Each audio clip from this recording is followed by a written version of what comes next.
This trial was designed for patients with BRCA mutation, ovarian cancer and BRCA mutations. They were treated in frontline after surgery with chemotherapy, paclitaxel and carboplatin, and then at the end they were randomized 2 to 1 to receive the investigational agent, which is niraparib, or a placebo.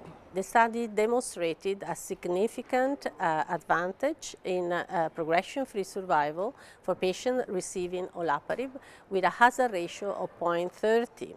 Also, these patients had a significant advantage in the PFS2.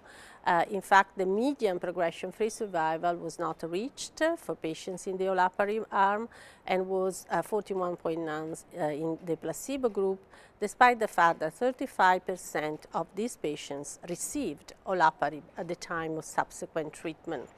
With this data and with 3 years advantage in the median progression-free survival for patients receiving olaparib, I think this should become the new standard of care for patients with ovarian cancer and BRCA mutation. So the new standard of care is now carboplatin and paclitaxel, followed by olaparib maintenance treatment.